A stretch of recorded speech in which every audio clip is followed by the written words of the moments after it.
వాక్యంలోనికి వెళ్దాం. పౌలు గారు రాసిన పత్రిక ఎపిసి 4వ అధ్యాయము 13వ వాక్యం.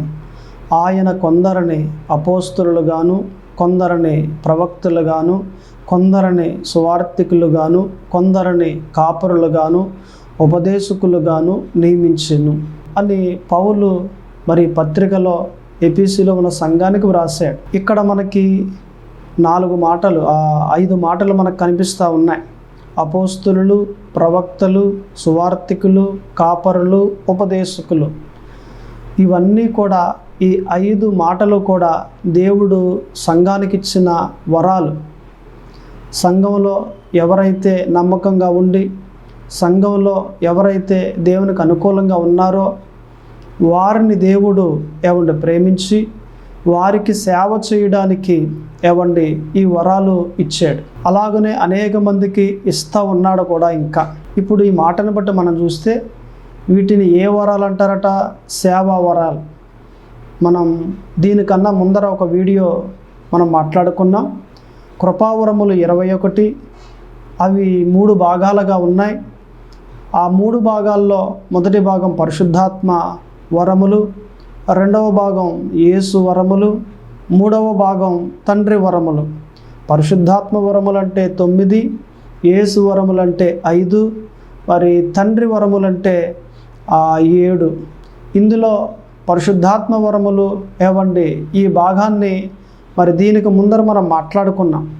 మొదటి వీడియో అది, ఇది 2వ వీడియో. ఇప్పుడు ఇందులో మనము 2వ భాగమైన యేసు వరములు అనేది మనం మాట్లాడుకోవచ్చు. యేసు వరములు 5, ఇవి సేవా వరములు. అంటే సేవ చేయాలి అనే వారికి ఇది బాగా అవసరం. నేను దేవుని సేవ చేస్తానండి అనే వారికి బాగా అవసరం. ఇందులో మనకి మొదటిగా ఒక వరం కనిపిస్తూ ఉంది. ఏ వరం ఇది? అపోస్తులుడు అనే వరం కనిపిస్తూ ఉంది. అపోస్తులుడు అనంటే ఈ వరం కలుగున్న వ్యక్తి ఎలాగున పరిచర్య చేస్తాడు అనే మాటలు మనం మాట్లాడుకుంటే, ఈ అపోస్తులుడు అనేవాడు సంఘాలు కట్టుకుంటా వెళ్తాడు. నిజానికి ఒక గ్రామానికి వెళ్ళాడు, అక్కడ ఒక సంఘం కట్టాడు. దాదాపుగా ఒక 50 మంది సంఘం అయ్యారు 2 లేక 3 సంవత్సరాలకి. ఇప్పుడు ఆ 50 మందిలో ఒక వ్యక్తిని ఎన్నుకుని ఆ 50 మందిని నడిపించేవానిగా నిలవబెట్టి, అంటే ఒక చిన్న పాస్టర్గా నిలవబెట్టి ఇక్కడ నుండి మరలా ఇంకొక చోటకి వెళ్ళిపోతాడు. అక్కడ కూడా సంఘాన్ని కడతాడు. అక్కడ ఉన్నవారందరిలో మరలా ఇదే యథావిధిగా ఒక వ్యక్తిని లేవనెత్తి పాస్టర్గా పెడతాడు. మరలా ఇంకొక చోటుకి వెళ్ళిపోతాడు. అంటే ఇలాగున సంఘాలు కట్టుకుంటూ వెళ్ళిపోయే వ్యక్తిని అపోస్తులుడు అని అంటారు. అంటే అపోస్తులుడు ఈ విధంగా పరిచర్య చేస్తాడు. అపోస్తులుడైన పౌలు మరి ఇదే విధంగా పరిచర్య చేసినట్లు మనకు తెలుస్తుంది.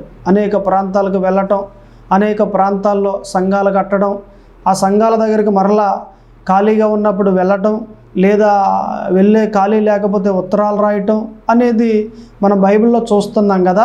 ఇప్పుడు ఎపిసి సంఘం, గలతీ సంఘం, హెబ్రీ సంఘం, కొలస్సీ సంఘం, ఇవన్నీ కూడా మరి పౌలు గారు వ్రాసిన పత్రికలు, పౌలు గారు కట్టిన సంఘాలు అని చెప్పడానికి సరిపోతుంది. ఇప్పుడు ఈ మాటలను బట్టి మనం చూస్తే అపోస్తులుడు అనేవాడు ఈ విధంగా మరి సేవ చేసుకుంటా ముందుకు సాగుతూ ఉంటాడు. అంతేకాకుండా ఈ అపోస్తులుడు మరి చిన్న చిన్న సేవకుల్ని నడిపిస్తూ ఉంటాడు. చూడండి, మన ప్రాంతాల్లో కొంతమంది ఒక 20 మంది 30 మంది ఒక సేవకుని దగ్గరికి వెళ్తారు. చెప్పేవాడు బోధించేవాడు అపోస్తులుడు. ఈ చిన్న చిన్న సేవకులంతా కూడా ప్రతి నెల వెళ్ళి వాక్యాన్ని విని వస్తూ ఉంటారు. మరలా అయ్యే మాటలు వారి సంఘాల్లో బోధిస్తూ ఉంటారు. ఆ చెప్పిన మాటలను బట్టి నడుస్తూ ఉంటారు, సంఘాలు కట్టుకుంటూ ఉంటారు. ఇలాగను కొంతమంది సేవకులు నడిపించేవాడిని కూడా అపోస్తులుడు అని అంటారు. ఎందుకంటే అపోస్తులుడు అనే వరం ఇచ్చిన ప్రతి వ్యక్తి కూడా ఇలాగున పరిచర్య చేసుకుంటూ ముందుకు సాగుతారు. అసలు అపోస్తులుడు అనే మాటకి అర్థం ఏంటండి అని అంటే పంపబడినవాడు. ఆ మాట మనకి మరి యోహాను సువార్తలో 13వ అధ్యాయము 16వ వాక్యంలో మనకు కనిపిస్తూ ఉంది. అక్కడ పంపబడినవాడు అని దాని నెత్తి మీద 1 అని వ్రాయబడి ఉంటుంది. ఆ 1 ఫుట్ నోట్లో మనం చూస్తే అపోస్తలుడు అనేది మనకు కనిపిస్తుంది క్రింద భాగంలో. అంటే అపోస్తలుడు అనే మాటకు అర్థం ఏంటి? పంపబడినవాడు, దేవుడు పంపాడు అని అర్థం. ఇలాగ మనం చెప్పుకుంటే అపోస్తలుడు అనే వరాన్ని కలుగున్న ప్రతి ఒక్కరూ కూడా ఈ విధంగా సేవ చేసుకుంటూ వెళ్తారు. వారు కూడా ఇంకా ఏమన్నా సంఘాలు కలిగి ఉన్నారనుకోండి, ఆ సంఘాలు కూడా నడిపించుకుంటూ ముందుకు సాగుతారు. అయితే రెండవ వరాన్ని కూడా మనం చూసినట్లయితే కొందరిని ప్రవక్తలుగాను అని అన్నాడు అక్కడ. అంటే ప్రవక్త అనేది కూడా ఒక వరం. ఈ ప్రవక్త అనే వరం ఒక వ్యక్తికి దేవుడిస్తే ఇతడు ఎలాగున పరిచర్య చేస్తాడు? దేవునికి అలాగునే మనుషులకు ఇద్దరికి మధ్యలో ఉండి పనిచేస్తాడు.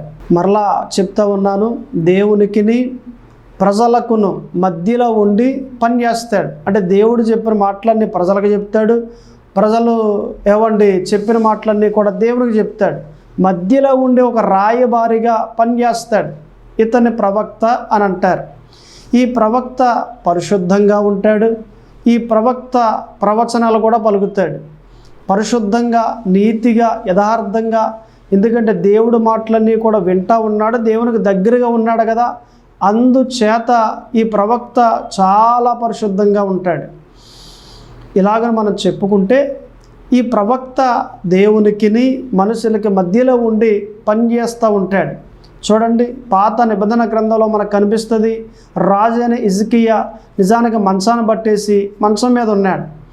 ఉన్నప్పుడు ప్రవక్తని యెషయా వచ్చి, అయ్యా రాజా, దేవుడు మిమ్మల్ని తీసుకెళ్ళిపోతాడంట, మీ ఇల్లంతా కూడా చక్కదిద్దుకోండి, ఎక్కడన్నా బాకీలు ఇవ్వాలా తెచ్చేసుకోండి, ఏమైనా చెప్పవలసినవి ఉన్నాయా చెప్పేయండి అని ఎలాగునిట్టి మాదిరి ఈ ప్రవక్త చెప్పాడు యెషయా. ఇలా చెప్పగానే ఆయనకి బాధ వచ్చేసి, నేను దేవుని దగ్గరికి వెళ్ళిపోవాలా అనేసి గోడ తట్టు తిరిగి దేవునికి ప్రార్థన చేశాడు. ఏమని? ప్రభువా, నీ దగ్గర ఎంత అనుకూలంగా పనిచేసానో మీకు తెలుసు కదా, ఎంత యథార్థంగా బ్రతికానో మీకు తెలుసు కదా, దయచేసి నన్ను జ్ఞాపకం చేసుకుని కొన్నాళ్ళు ఉండడానికి కృప చూపించండి అని ప్రార్థన చేశాడు. ఈ ప్రార్థన దేవుడు విన్నాడు. ప్రార్థన విని మరలా వెళ్ళిపోతున్న ఎస్ఐకి అంటే ప్రవక్తకు చెప్పాడు, బాధపడకని చెప్పి వెళ్ళు, మరలా ఇదిగో నీ ప్రార్థన విని 15 సంవత్సరాల ఆయుస్సు పొడిగించానని చెప్పు, నీవు ఇంకా 15 సంవత్సరాలు బ్రతుకుతావు, నీ రోగం పోతుంది అని చెప్పు అని ప్రవక్తని యెషయాకి చెబితే యెషయా వచ్చి రాజు అయిన హిజ్కియాకి చెప్పాడు. ఇప్పుడు నేను అంటాను కదా, ప్రార్థన చేసింది ఎవరు? రాజు అయిన హిజ్కియా చేశాడు. మరి డైరెక్ట్గా దేవుడు మాట్లాడచ్చు కదా, మాట్లాడేవాడు కాడు దేవుడు అక్కడ. ఎందుకంటే దేవునికి ఒక నియమం ఉంది. నేను ప్రవక్తలతోటే మాట్లాడతాను, రాజు కానీ లేదా సంఘం కానీ నా ప్రజలే కానీ నేను ఎవరితో మాట్లాడను, నేను ప్రవక్తలతోటే మాట్లాడతాను. ఒక నియమం పెట్టుకున్నాడు దేవుడు. అందుకే ప్రవక్త అయిన యెషయాతో మాట్లాడి రాజు అయిన హిజ్కియాతో చెప్పమని చెప్పాడు. ప్రార్థన చేసింది హిజ్కియాయే, అంటే రాజు అయిన హిజ్కియా. కానీ డైరెక్ట్గా నేరుగా మాట్లాడకుండా ప్రవక్త ద్వారా దేవుడు మాట్లాడాడు. అంటే ఈ రాజుకి దేవునికి ఎవరున్నారంట మధ్యలో? ప్రవక్త ఉన్నాడు. పాత నిబంధన గ్రంథంలో మనం చూసినట్లయితే అనేక చోట్ల ఇలా చూస్తాం, రాజుగారి దగ్గరికి ఆ ప్రవక్తలు వెళ్ళటం, దావీదు దగ్గరకు కూడా నాతాన్ అనే ప్రవక్త వెళ్ళటం, ఏలియా కూడా మరి అనేక మార్లు రాజుగారి దగ్గరికి వెళ్ళటం. ఇలాగున దేవునికిని అలాగనే మనుషులకును మధ్యలో ఎవరుండేవారు అంటే ప్రవక్తలు ఉండేవారు. ఈ వరంగానే దేవుడిస్తే ఇలాగున పనిచేస్తారు. ఇప్పుడైతే మారిపోయిందిలేండి, క్రొత్త నిబంధన వచ్చిన తర్వాత దేవుడు డైరెక్ట్గా మాట్లాడటం మొదలుపెట్టాడు. ప్రతి ఒక్కరితో నేను మొకాలేసి ప్రార్థన చేస్తే నాతో మాట్లాడతాడు, మీరు మొకాలేసి ప్రార్థన చేస్తే మీతో మాట్లాడతాడు. ఆ అవకాశాన్ని దేవుడు మనందరికీ కల్పింపజేశాడు. ఇప్పుడు క్రొత్త నిబంధన యేసు ప్రభు వచ్చిన తర్వాత, సిలువ వేయబడిన తర్వాత, ఆయన ప్రాణం పెట్టిన తర్వాత ఇక ఈ అవకాశం మనందరికీ కలిగింది. దేవుడే కల్పించాడు. మొక్కాలేసి ప్రార్థన చేస్తే దేవుడు వింటున్నాడు, మరలా రిటర్న్ దేవుడు మనతో మాట్లాడుతూ ఉన్నాడు. ఇది వరకు పాత నిబంధన గ్రంథంలో ఈ అవకాశం లేదు, ప్రవక్తలతోటే దేవుడు మాట్లాడతాడు. అందుకే మోసే కూడా ఒక కోణంలో చూస్తే ప్రవక్త కాబట్టి మోసేతోటే దేవుడు మాట్లాడేవాడు. దేవుని ప్రజలు 20 లక్షల మంది ఉన్నప్పటికీ మాట్లాడేవాడు కాడు. యెహోవా ఏమంటున్నాడో అనేసి మోసేతో వెళ్ళి మాట్లాడేవారు. ఎందుకని? దేవుడు ప్రవక్తలతో మాత్రమే మాట్లాడేవాడు. రాజైన సౌలు కూడా చూడండి, సమూయేలు చనిపోయిన తర్వాత రాజు మాట రావట్లేదు ఎలాగనేసి ఒక కర్ణ పిచ్చ దగ్గరికి వెళ్ళి మరి సమూయేలుని బయటికి తీసుకురమ్మని చెప్పాడు. పాతాళంలో ఉన్న సమూయేలు బయటకు వచ్చాడు. ఆ సమూయేలు మరి రాజుతో సౌలుతో మాట్లాడాడు. అంటే ప్రవక్తలతోటే దేవుడు మాట్లాడేవాడు, రాజులతో మాట్లాడేవాడు కాదు.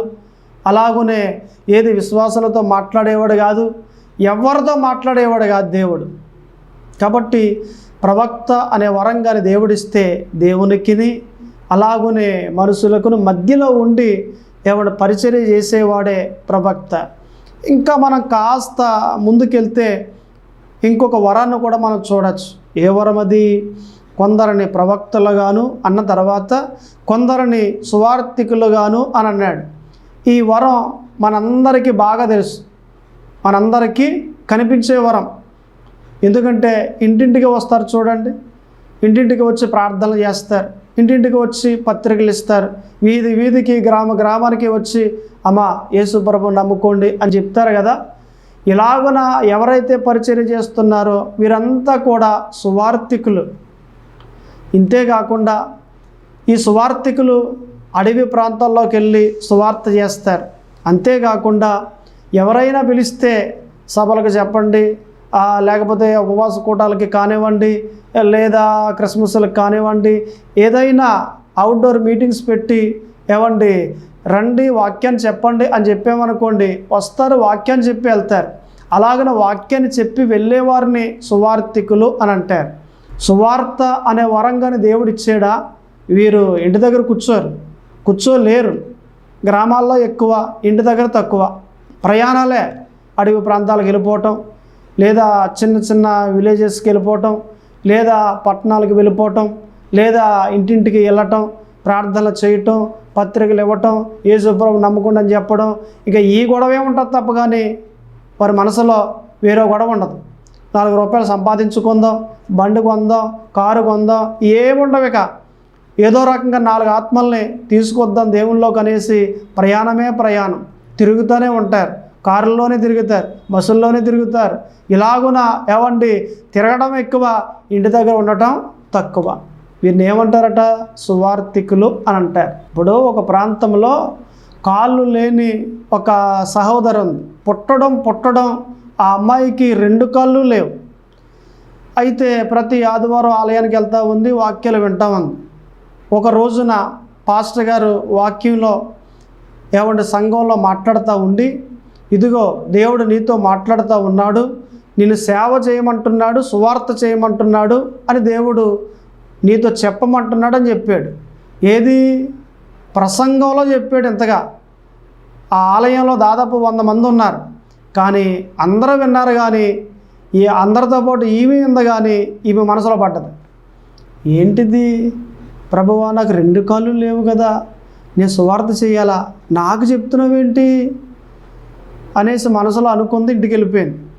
ఇంటికి వెళ్ళిపోయిన తర్వాత తెల్లవారుజామున ప్రార్థన చేయడం మొదలుపెట్టింది. ప్రభువా, నిజంగా నాకే చెప్పావా? నాకు 2 కాళ్ళు లేవు. ఆలయానికి రావాలంటేనే చక్రాల బండిలో కూర్చోబెట్టి ఒక వ్యక్తి తోసుకొస్తేనే కానీ ఆలయానికి రాలేకపోతున్నాను కదా నేను. అటువంటి పరిస్థితి. ఇప్పుడు సేవ ఎలా చేస్తాను నేను? నీ సువార్త ఎలా చేస్తాను నేను? నా వల్ల అవుద్దా? ఎందుకు నాతోటి సువార్త చేయమని చెప్పావు నాకు? నేను చేయగలుగుతానా? చేయగలిగితే ఎలా చేయాలో కూడా చెప్పు, లేదంటే నేను ఎలా చేస్తానయ్యా అనేసి ఏడుస్తా దేవుని పాదాలు పట్టుకుని ప్రార్థన చేసి పడుకున్న తర్వాత ఒక దర్శనం వచ్చింది. ఆ దర్శనంలో ఆమె గదిలో సరిగ్గా ఒక వైట్ బుక్ తీసుకుని ఆ బుక్లో ఉన్న పేజీలు చింపి ఒక్కొక్క పేజీలో దేవుని వాక్యాన్ని రాసి 4 మడతల కింద పెట్టి తాను కలుగున్న గదిలో నుండి, కిటికీలో నుండి రోడ్డు మీదకి గిరట కొడతా ఉంది. వెళ్ళేవారు వచ్చేవారు తీసుకుంటూ ఉన్నారు. దర్శనం అయిపోయింది, లేచింది. ఆహా, సువార్త ఎలా చేయాలా ప్రభువా? ఓకే, ఒక తలాంపు నాకు ఇచ్చారు కదా, నేను ఎలా చేస్తాను అనేసి ఆ రోజు నుండి అలాగ చేయటం మొదలుపెట్టింది. పిల్లలు తీయటం, పెద్దవారు తీయటం, ఇలాగన రోడ్డు అంటే వెళ్ళేవారంతా కూడా తీయటం, చదవటం, అనేక మంది బలపరచబడడం, అనేక మంది యేసులోనికి రావటం, ఇలా జరుగుతూ ఉంది. 1 సంవత్సరం ఇలాగున ఆమె సువార్త చేసింది. అయితే ఒకరోజు ఒక డౌట్ వచ్చింది. ప్రభువా, సంవత్సరం నుండి సువార్త చేస్తున్నాను కదా, ఒక్కరైనా రక్షింపబడ్డారా? ఒక్కరైనా బలపరచబడ్డారా? లేదా నేను చేసే సువార్త అంతా కూడా వృధాగా పోతా ఉందా అని మరలా ప్రార్థన చేసి అడిగింది. ఆ రోజు ఆదివారం తెల్లవారింది. ఆదివారం ఆలయానికి వెళ్ళింది, కూర్చుంది. ఆలయంలో లైన్గా సాక్యాలు చెప్తూ ఉన్నారు. అందులో ఒక ఆయన నిలబడి సాక్ష్యం చెప్తూ ఉన్నాడు. దాదాపుగా 1 నెలల క్రిందట నాకు బాగా ఎక్కువగా అప్పులు ఎక్కువైపోయాయని నేను చనిపోదామనేసి బయలుదేరి వెళ్ళిపోతూ ఉన్నాను. నేను సరిగ్గా పలానా వీధిలో పలానా ఇంటి ముందర ఒక వైట్ పేపర్ మడత పెట్టి నాకు కనిపించింది. అది ఏంటా అనేసి ఇలా చూసాను. నేను చూడగానే, భయపడకు, నువ్వేమీ తొందరపడకు, నేను నీకు తోడుగా ఉన్నాను, అప్పిచ్చే వ్యక్తిగా నిలవబెడతాను కానీ అప్పు తీసుకునే వ్యక్తిగా నిన్ను ఉంచను అని రాసింది అందులో. అది చూడగానే కొండంత బలం వచ్చేసింది నాకు. చచ్చా, దేవుడు నాతో మాట్లాడితే నేను చనిపోవడమా, నేను చావను నేను అనేసి వెనక్కి తిరిగి వచ్చేసాను. ఆ చీటీ ఎవరు రాశారో నాకు తెలియదు కానీ ఆ చీటీ ద్వారా, ఆ వ్యక్తి ద్వారా నేను చనిపోయే వ్యక్తిని బ్రతికాను. అంతేకాకుండా దేవుడు మాట్లాడినట్లుగా ఇదిగో గత వారమే నాకు ఒక లోన్ వచ్చింది. ఆ లోన్ 1,50,000 రూపాయలు వచ్చింది. నా బాకీలన్నీ తీర్చుకోవడానికి దేవుడు సహాయం చేశాడు. నిజంగా దేవుడే మరి కృప చూపించాడు. ఆయనకి మహిమ కలుగునుగా కానీ సాక్ష్యం ఇచ్చాడు. ఈ మాట విన్న 2 కాళ్ళు లేని ఈ అమ్మాయి విని ఎంతగానో సంతోషపడ్డది.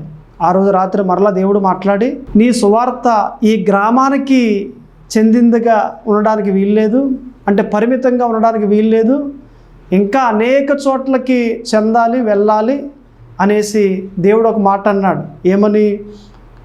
ఇదే మండలంలో ఒక కాలేజీ ఉంది కదా, ఆ కాలేజీ దగ్గరికి వెళ్ళి ఇట్టి మాదిరే నువ్వు సువార్త చెయ్యి అని చెప్పాడు. అన్నట్లుగానే వెళ్ళింది.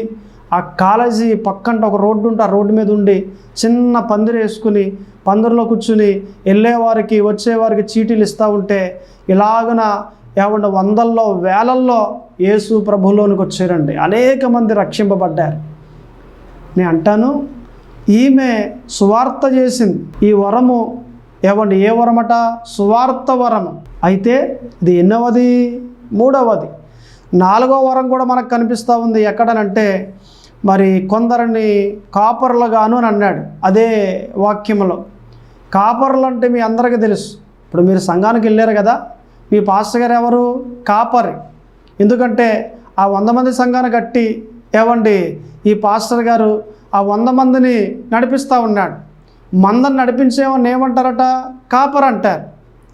కాబట్టి కాపర వరం దేవుడు గారు ఇచ్చాడనంటే సంఘాన్ని కడతారు, ఆ సంఘాన్ని నడిపిస్తూ ఉంటారు, బాధ్యత కలిగి ఉంటారు, భారం కలిగి ఉంటారు, సంఘాన్ని విడవకుండా, సంఘాన్ని వదిలేయకుండా ముందుకు సాగుతూ ఉంటారు.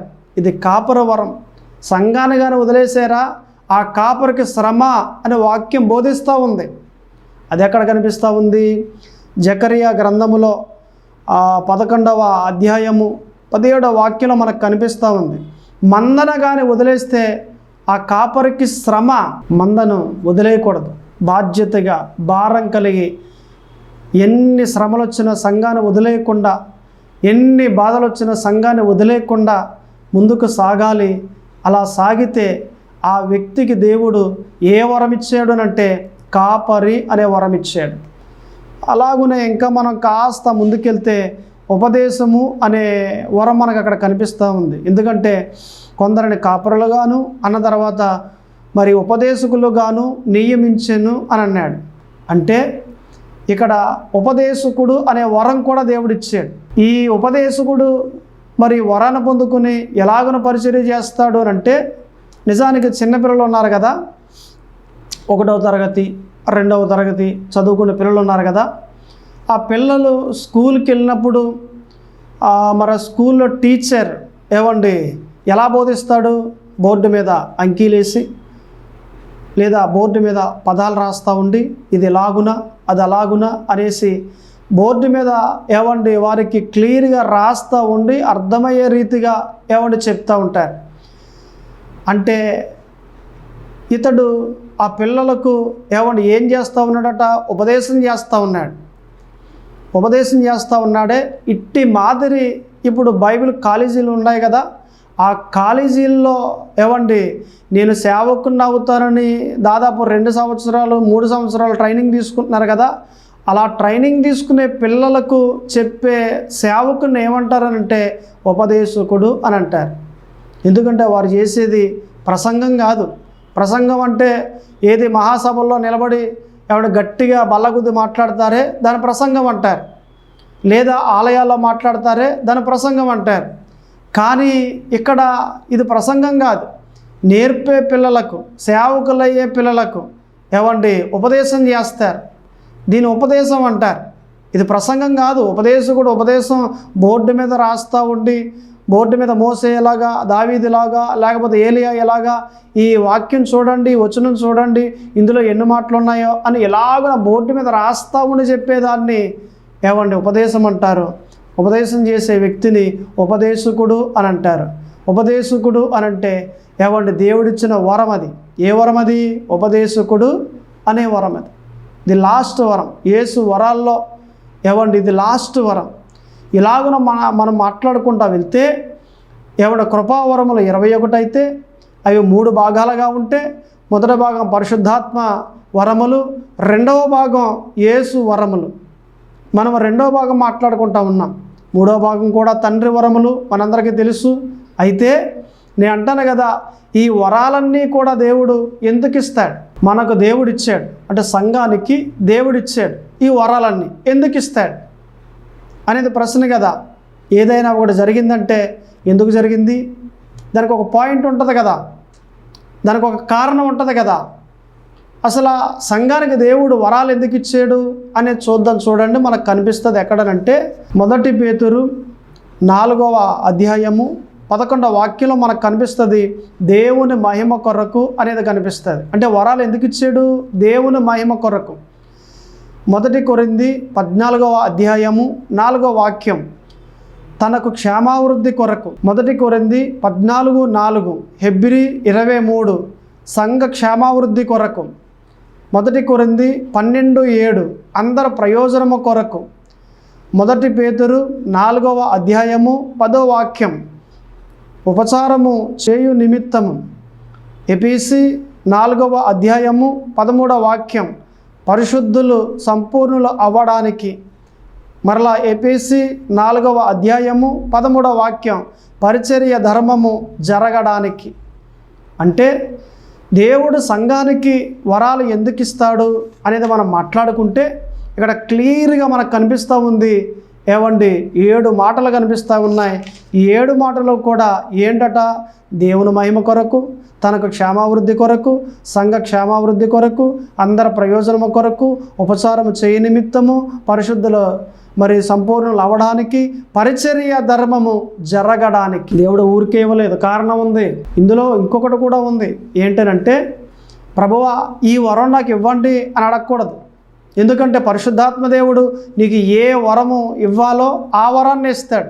ఎందుకంటే ఆయన చిత్త ప్రకారంగా ఇస్తాడు, కానీ నీ చిత్త ప్రకారంగా ఆయన ఇవ్వడు. ప్రార్థన చేస్తూ ఉన్నారా? ప్రార్థన చేయండి. మీరు ప్రార్థన చేస్తే దేవుడు విని కార్యం చేస్తాడు. దేవుడు మీకు సహాయం చేస్తాడు. మీకు ఏ వరం కావాలో ఆ వరాన్ని దేవుడు మీకు ఇస్తాడు. ఆ వరం కానీ మీరు పొందుకున్నారనుకోండి, మీరు ఆ వరంలో నమ్మకంగా పనిచేయాలి. దేవుడు ఒక వరం ఇచ్చినప్పుడు దాన్ని పాతి పెట్టకూడదు. కొంతమంది చూడండి, నిజానికి సువార్త వరం పొందుకుంటారు, కానీ ఎల్లరు, ఇంటి దగ్గరే ఉంటారు. ఈ అమ్మాయి వెళ్ళలేదేనంటే బద్ధకంగా ఉంది అని అంటారు. సువార్త వరం పొందుకున్న నీవు ఏం చేయాలి? వెళ్ళాలి, సువార్త చేయాలి. మరికొందరు ఏమంటే కాపరి వరం పొందుకుంటారు, సంఘాన్ని కడతారు, శ్రమ రాగానే వదిలేసి వెళ్ళిపోతారు. నేను చేయలేని నీ సేవ, నా వల్ల కాదేక అని అంటారు. అరే, నేను నమ్మి నీకు కాపరి వరం ఇచ్చాడు, నేను నమ్మి నీకు సువార్త వరం ఇచ్చాడు, నేను నమ్మి ఉపదేశం అనే వరం ఇచ్చాడు, నేను నమ్మి ప్రవక్త అనే వరం ఇచ్చాడు, నేను నమ్మి అపోస్తలుడు అనే వరం ఇచ్చాడు. వరం పొందుకున్న నీవేం చేస్తున్నావు? ఇంటి దగ్గర ఉంటావా? ఖాళీగా ఉంటావా? గిరగిరా తిరుగుతావా? ఇది సరేనా? సబువేనా? ఇది కరెక్టేనా? నువ్వు చేస్తున్న పని? నిన్ను నమ్మాడు కదా. నువ్వు ప్రార్థన చేసి, ప్రభువా నేను నీ సేవ చేస్తాను, నన్ను వాడుకో అని ఆయన పాదాలు పట్టుకుని ఏడ్చి గోలపెట్టి అడిగితే నీకు వరం ఇచ్చాడు కదా. ఆ వరం పొందుకున్న నీవేం చేస్తూ ఉన్నావు? ఖాళీగా ఉంటున్నావా? ఖాళీగా ఉండడానికి వీల్లేదు. బయలుదేరాలి, నడుము బిగించాలి, అనేక ప్రాంతాలకు వెళ్ళాలి, దేవుని వాక్యాన్ని బోధించాలి, అనేక మందిని యేసులోనికి తీసుకురావాలి. అలాగను చేస్తే మొదటిగా దేవుడు సంతోషపడతాడు. అంతేకాదు, నువ్వు చేసిన దానికి నీకు జీతం వస్తుంది. దేవుడు ఇస్తాడు, ప్రతిఫలం ఇస్తాడు ఆయన. నువ్వు ఎంత పని చేసావో అంత జీతం ప్రతిఫలంగా నీకు ఇస్తాడు. సువార్త చేసినా, సంఘాన్ని నువ్వు కట్టినా, ఎవడ ప్రవచనాలు పలికినా, ఏం చేసినా ఆయన పని తగిన ప్రతిఫలం దేవుడు నీకు ఇస్తాడు. నువ్వు ఎలాగున్నావు? నువ్వేం చేస్తూ ఉన్నావు? దేవుని పరిచర్య నమ్మకంగా కొనసాగిస్తూ ఉన్నావా? నమ్మకంగా కొనసాగించాలి. నువ్వు నమ్మకంగా ఉన్నావనుకో, దీవెనలు మెండుగా వస్తాయి. నమ్మకమైన వానికి మెండైన దీవెనలు కలుగును. బల నమ్మకమైన మంచి దాసుడా, నీవు కొంచెములో నమ్మకంగా ఉంటివి గనుక నిన్ను అనేకమైన వాటి మీద నియమించుదును. నీవున్న పరిస్థితిని బట్టి, నీ ఆత్మీయ జీవితాన్ని బట్టే నీకు ఆశీర్వాదం కలగొద్దు. ఏదోనండి సేవ మొదలుపెట్టాను, ఎక్కడ దీవెనేం కలగలేదు, సంఘం ఏం ఎదగలేదు అని అంటే ఎలా ఎదుగుద్ది? ఏనాడు సంఘాన్ని సరిగ్గా చూడకుండా సంఘాన్ని కట్టావు కరెక్టే. ఆ సంఘంలో ఎవరైనా మానేస్తే ఇంటికి వెళ్ళి బలపరిచి మరలా తీసుకొస్తున్నావా? లేదు, నీలో బాధ్యత లేదు. వచ్చిన వాళ్ళు వస్తారు, వచ్చిన వాళ్ళకే చెప్తాను అని అంటే ఈరోజు ఒకళ్ళు వెళ్ళిపోతారు, ఒక వారం పోయిన తర్వాత ఇంకొకరు వెళ్ళిపోతారు, ఇంకో వారం పోయిన తర్వాత ఇంకొకరు వెళ్ళిపోతారు.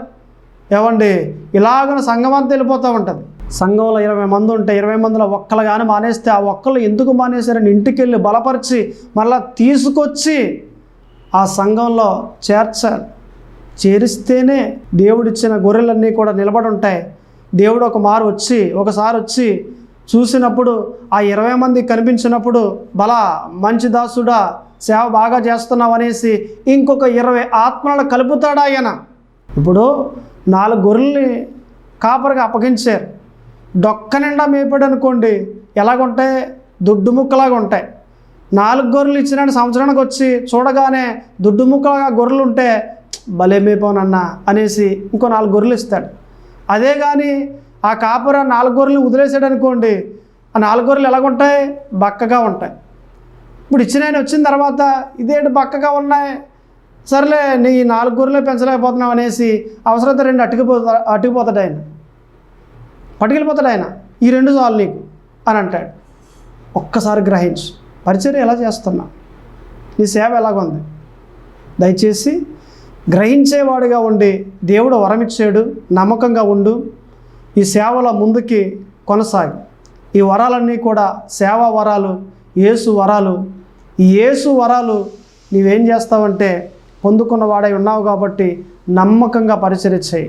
ఒకవేళ నాకు ఇంకా వరం కలగలేదండి అంటే ఆసక్తి కలిగి దేవునికి ప్రార్థన చేయి, దేవుడు ఇస్తాడు, దేవుడు వాడుకుంటాడు. ప్రార్థన చేసుకుందాం.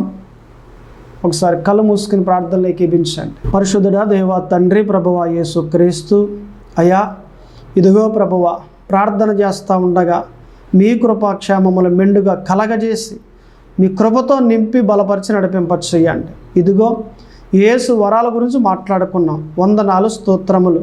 ఈ వరాలు ఎలాగున వాడాలి, ఈ వరాల్లో ఎలాగున మేము నడవాలి అనేది మాకు క్లియర్గా నేర్పించారు ప్రభు. వందనాలు, స్తోత్రములు.